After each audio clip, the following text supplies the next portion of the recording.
Hello అండి అందరికీ. మీరు చూస్తున్నారు ఆమె కథ ఛానల్. నేను మీ నీలవేణి. నా లైఫ్లో జరిగిన కొన్ని రియల్ ఎక్స్పీరియన్స్ని ఈ వీడియోస్ ద్వారా మీతో షేర్ చేసుకుంటానండి. వీడియో కనుక మీకు నచ్చితే తప్పకుండా లైక్ చేయండి.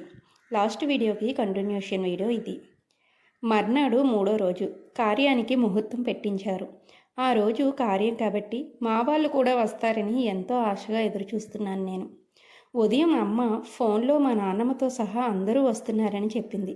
నాకు చాలా సంతోషంగా అనిపించింది. సాయంత్రం వేలవుతుంది. ఎవరి పనుల్లో వాళ్ళు మునిగిపోయారు.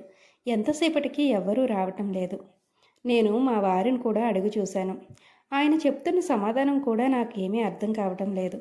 వస్తారు వస్తారు అంటున్నారు కానీ ఏదీ క్లారిటీగా చెప్పటం లేదు. సాయంత్రం కాస్త చీకటిగా మారింది. ఇంకా మా వాళ్ళు వస్తారనే ఆశను వదులుకున్నాను. ఎప్పుడో రాత్రి 9 గంటలకి మా తమ్ముడు వచ్చాడు. ఒక్కసారిగా నా ముఖం ఆనందంతో నిండిపోయింది. కానీ ఎందుకో వాడి ముఖంలో మాత్రం చాలా విచారం కనబడుతుంది. పైకి నవ్వుతున్నాడు కానీ అది నిజమైన నవ్వు కాదు.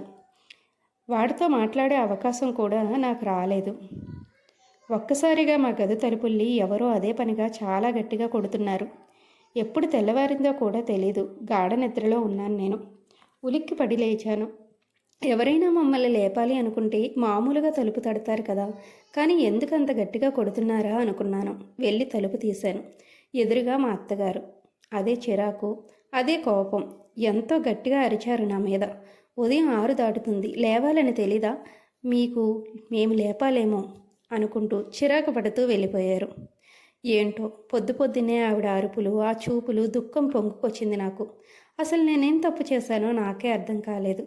ఏమీ అర్థం కాని సందిగ్ధంలో గడప దగ్గరే నుంచుని ఉండిపోయాను. మిగిలిన కథ మరో వీడియోలో చెప్తాను.